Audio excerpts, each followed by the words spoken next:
El Instituto Mexicano de la Radio presenta Plantas Medicinales de México. Cultura, ciencia y sociedad.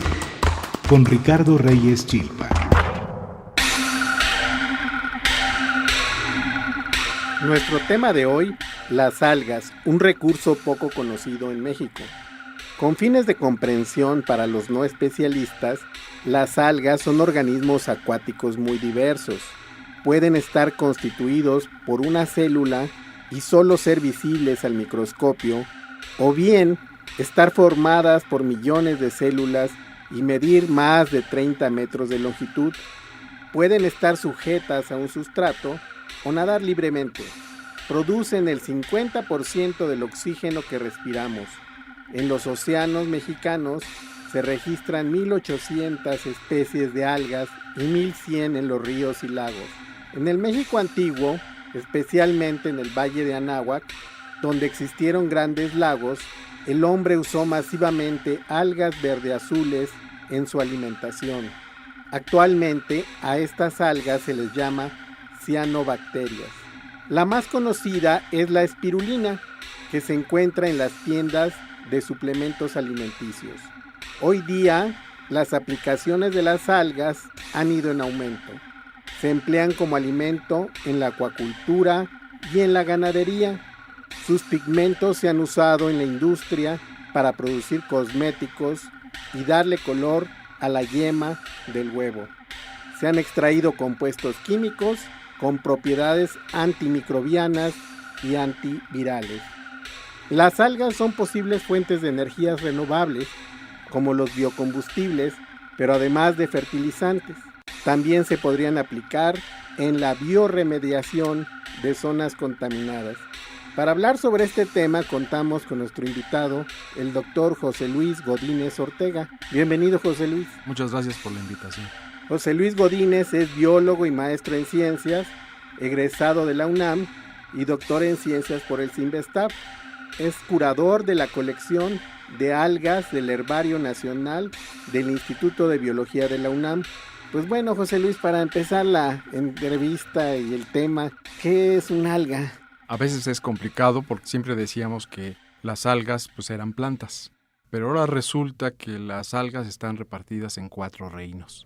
Entonces tenemos algas que son bacterias, similares a las bacterias, algas que están similares a los protozoarios, o sea, en el grupo protista, algas que son realmente plantas y algas que están en el reino cromista. Entonces tenemos este grupo tan diverso y tan grande que más bien se han clasificado por la cuestión de su color, o sea, del pigmento que contiene el alga dentro de su organismo. Por ejemplo, las algas cianobacterias, que están en el reino bacteria, pues están relacionadas con un pigmento que se llama cianoficina. Esta cianoficina tiene el color verde-azul que le da la característica, y de ahí que nosotros les llamamos algas verde-azules. Las otras algas tienen, por ejemplo, el color rojo y se les llama rhodofitas. Las algas verdes tienen el color verde de la clorofila y se llaman algas verdes. Y las algas pardas, que tienen un pigmento que se llama fucoxantina, que se le da ese color pardo, y están precisamente en el reino cromista, que es el color ocre que da esa característica. ¿Y cuántas clases de algas viven en México? Tenemos exactamente, en los mares mexicanos, pues tenemos alrededor de 2,000 especies. Y las estamos clasificando principalmente en macroalgas, por ejemplo, o sea, las que podemos ver a simple vista. Y esas son algas pardas, algas rojas y algas verdes, en sus grandes grupos. De ahí tenemos muchas formas filamentosas, formas laminares, formas carnosas o arbusculares, formas calcáreas y formas costrosas. Esos son los tipos de algas que tenemos viviendo en nuestros océanos. Y estas algas pues viven pegadas al sustrato y son todas fotosintéticas. Por lo tanto, necesitan de la energía del sol para poder realizar la fotosíntesis y crear sus propios alimentos. Y bueno, ¿en qué ambientes pueden vivir las algas? Las algas donde haya humedad pueden vivir. Por ejemplo, están en lo que acabamos de decir, los ambientes marinos, Están también los ambientes dulceacuícolas, o sea que están en el continente, por ejemplo, lagos, ríos, arroyos, manantiales. Pero también hay algas que se llaman subaéreas, que tienen un poco de humedad, por ejemplo, en los paredones, donde les llega apenas y el rocío del agua, con esa agua pueden vivir y pueden llegar a prosperar. Entonces tenemos ese tipo también de algas que no requieren tanta agua, ¿no? Pero sí cierta humedad para subsistir. Y bueno, en el México antiguo se mencionaba que se usaban algunas algas. ¿Desde cuándo se tienen noticias o cuáles son las más antiguas, José Luis? Un estudio que realizó la doctora Marta Ortega en los años 70, visitando los mercados de Mixquic, cercanos al lago de Texcoco, encontró que había unas algas que se hacían, eran tamales de algas, ¿no? Eran las personas que vendían los tamales de pescaditos, que eran de charales.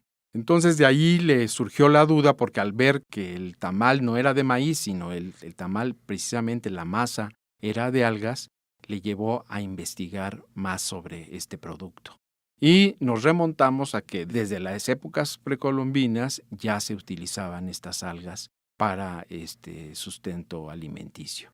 Y están pues varias algas, entre ellas está el tecuitlatl, está el cocolin y está el amoxtle. Y esto está reportado en las crónicas de los historiadores de esa época y también en algunos mapas antiguos del siglo XVI y en el Códice Florentino. Códice Florentino que realizó Fray Bernardino de Sahagún. Entonces tenemos ahí bastantes fuentes históricas que nos dan. Pero estamos hablando, digamos, de una tradición de 500 años, ¿no? Antes de 1500 y llegando hasta 1970, que son registros más o menos contemporáneos. Los lagos han sufrido una desecación, ¿no? Y se vendían muchos productos del agua, no solo algas, también el mosco. El aguautle. Exactamente, el aguautle, tanto para comida de pájaros como para humanos. Y también estas algas que tú estás mencionando como tamalitos, cocol. El cocolin y el tecuitlatl. El tecuitlatl no se hacía en tamales, el tecuitlatl se hacían unos como panes cuadrados, eran unas láminas cuadradas y esas después se espolvoreaban en la comida o se comían directamente en esa forma. Y hoy día, digamos, ¿qué nombres científicos se les dan a estas algas? Bueno, el tecuitlatl ya se adjudicó que es una cianobacteria, una alga verde azul de las que estábamos comentando, y esta alga es Spirulina maxima. Esta espirulina, como dice espirulín, es una hélice helicoidal, es un filamento helicoidal que está enrollado. Esa es la característica principal de esta alga. Pero es microscópica. Claro, son de las algas microscópicas. A simple vista la vemos como algo verde. El típico nombre que le llamamos a la lama o al cieno, y ese era el nombre que se le daba a las algas que no las podíamos reconocer a simple vista, pero sabíamos que eran algas. Entonces esta alga, que es una alga además fitoplanctónica, o sea, es una alga que vive, es libre flotadora. Por lo tanto, vive flotando sobre la columna de agua de los lagos. En cambio, hay otras algas que viven fijas en el sustrato. El tecuitlatl o espirulina. Y la espirulina hoy día se comercializa en tiendas naturistas. Exactamente. Como pastillitas. Cápsulas y de espirulina, sí. Pero viene de la época prehispánica. Pero viene de la época prehispánica. Desafortunadamente, en México se dejó de producir en los años 80. 90, a finales del siglo XX. Y ahora consumimos una espirulina que está procesada por medios artificiales que viene de Chile. Entonces es una alga también que ha pasado por todas las cuestiones sanitarias que necesita para ser procesada ya como un alimento. ¿Y el cocolin o cocol? El cocolin es otra alga cianobacteria, también una alga verde azul, también es una filamentosa. Esta alga es Formidium tenue, que ahora actualmente, estaba yo revisando, ya la pasaron a otro género que se llama Leptolimbia tenue. Entonces, pero sigue siendo dentro de las oscilatoriales, o sea, son los filamentos como si fueran pelos y que están divididos por septos. Y la diferencia entre el cocolin y el tecuitlatl es que el cocolin es bentónico, o sea, vive sujeto al sustrato.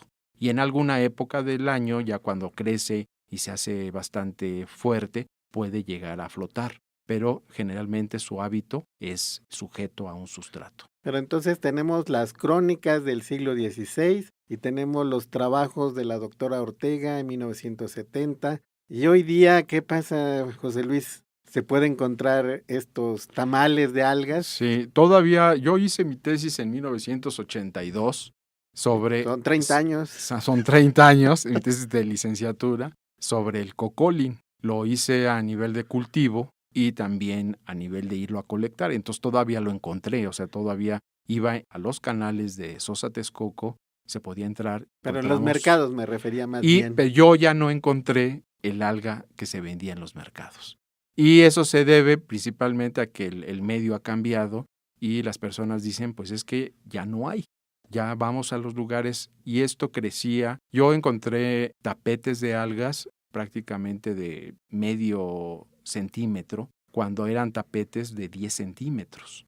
Entonces eran bastante gruesos esos tapetes y se podía sacar bastante masa para poder realizar los tamales de algas, ¿no? ¿Y la espirulina o tecuitlatl, por qué se volvió famosa? ¿Por qué está hoy día en los mercados? ¿Por qué se importa de Chile? Vamos a un corte y continuamos.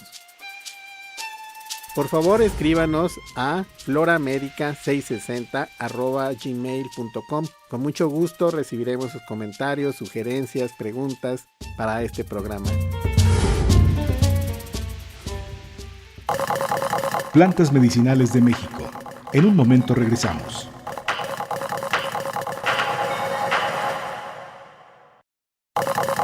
Ya estamos de regreso en Plantas Medicinales de México con Ricardo Reyes Chilpa.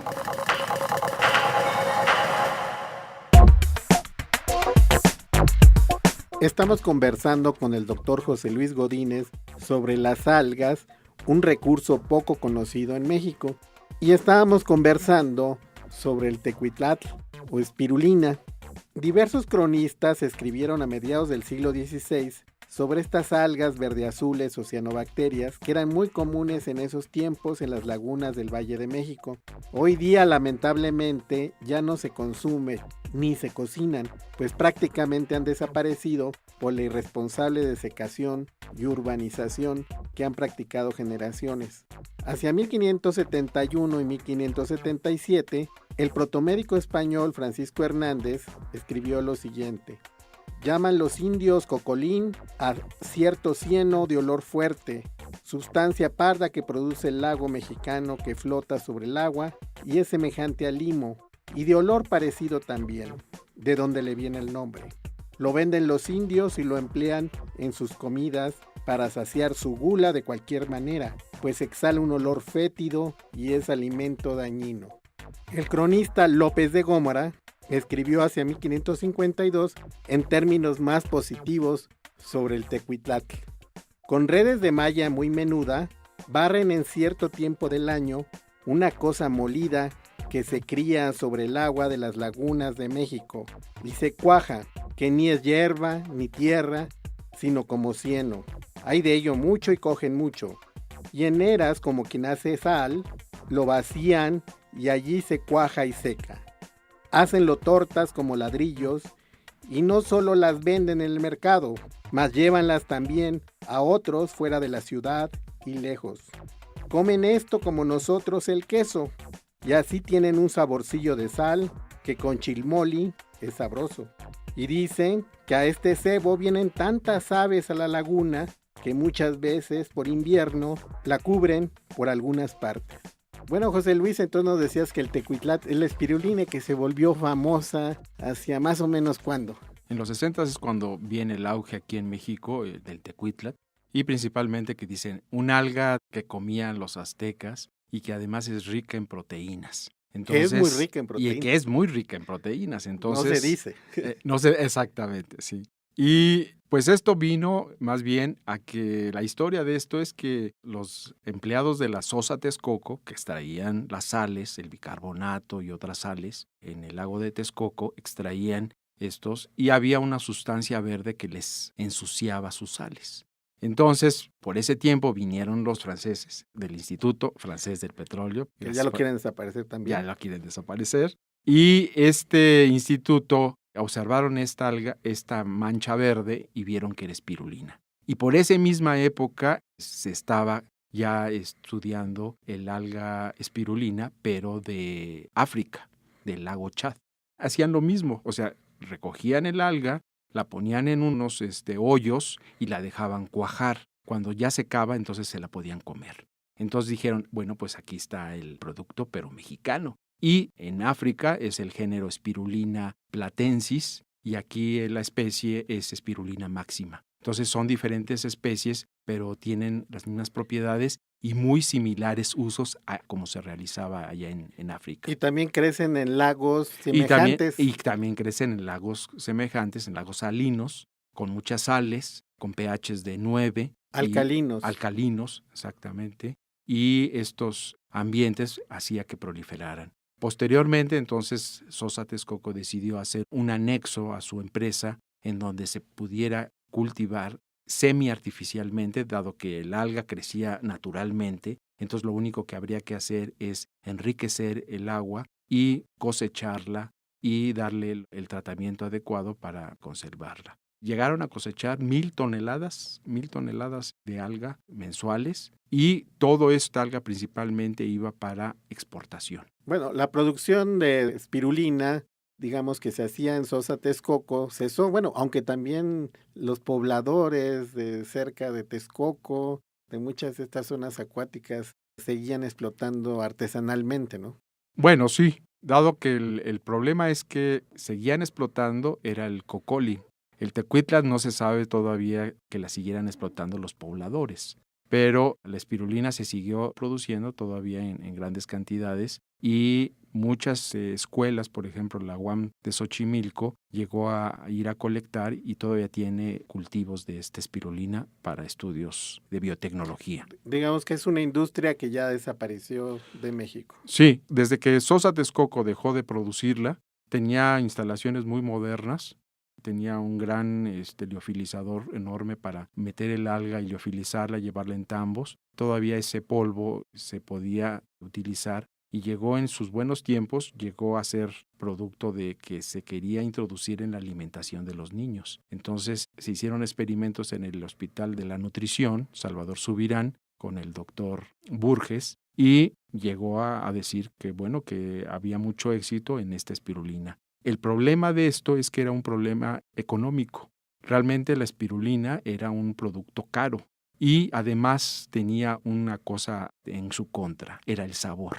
El sabor era tan fuerte de la espirulina que no llegaba a gustar directamente al paladar. Pero llegó a pensarse que se podía meter en los ingredientes de las tortillas, en el nixtamal, para que pudiera tener la espirulina una concentración grande de proteína. No llegó a prosperar estos. Según los análisis, 60 al 70% de proteína y de muy buena calidad. También hay algunos estudios sobre el papel anticolesterémico, o sea, disminuye el colesterol en pacientes geriátricos hechos en Corea. Entonces es una alga muy interesante que debería retomarse. Lamentablemente el uso popular que se hacía de esto en los mercados, pues no sé, ¿tú sigues recorriendo los mercados? Sí, yo estuve recorriendo todavía los mercados con un antropólogo en los 90s y prácticamente ya nadie vendía las algas de esto. Y era lógico porque en los canales prácticamente ya no estaba. La espirulina estaba abandonada, aunque todavía crecía. Cosa curiosa, la espirulina está documentada en los códices, pero no está documentada en los mercados. O sea, la tradición, por alguna causa, no se siguió esa tradición de cultivar la espirulina como allá en África. En cambio, el cocolín, no hay tanta información en los códices, en las fuentes de los cronistas, pero sí hay información todavía de los mercados, que ya está desapareciendo porque prácticamente el alga ya no se puede encontrar y las personas que sabían la receta de hacer los tamales de cocolín, pues se ha perdido. Nosotros todavía tenemos la receta original de cómo se hacía el tamal de cocolín. ¿Y qué otras propiedades se le conocen a las algas, especialmente medicinales? Bueno, pues esa es una pregunta muy importante porque realmente todas las algas tienen algún interés médico. Principalmente casi todas las algas que se conocen tenían ese aspecto de que son ricas en minerales. Si se calcinaban o se hacían extractos de estas algas, lo que iban a tener era la mayor concentración de minerales. Y precisamente el cocolín pues es un alimento que es rico en calcio y en hierro. Entonces, para la alimentación y para la nutrición y para personas en deficiencia de algunos minerales, pues el comer cianobacterias o comer algunas otras algas, por ejemplo también marinas, por ejemplo había unas algas marinas que se llamaban kelp y esas kelp se molían, eran algas pardas, se molían y tenían algunos minerales, pero también tenían yodo. Entonces, para problemas de la tiroides, se podrían consumir estas pastillas de kelp. Esto fue muy famoso, Esos de los años 20, 30, en los 40, se consumía el kelp en cantidades en muchas partes de Estados Unidos y parte de México, ¿no? Bueno, y también mencionas que hay otras aplicaciones que se le están dando como colorantes, como remediación. ¿Nos podías platicar un poquito más de eso? Sí, las algas como fotosintetizadoras tienen pigmentos accesorios que les sirven para protegerse de la luz. Esos pigmentos accesorios, por ejemplo, la ficoeritrina, la ficocianina, la fucoxantina, de estas algas que existen en México, pueden servir como antioxidantes. Ahora que está la etapa de buscar medicamentos que combatan los radicales libres y que estos pueden producir cáncer o pueden producir tumoraciones o pueden producir, entonces las algas vienen a rescatar esta parte importante de la medicina y es comer, por ejemplo, fucoxantina, que es una alga parda. Lamentablemente tenemos que concluir. Te agradecemos mucho, José Luis, tu participación en este programa. Y bueno, los invitamos a que nos escriban a floramedica660@gmail.com. Hasta la próxima. El Instituto Mexicano de la Radio presentó Plantas Medicinales de México. Cultura, ciencia y sociedad.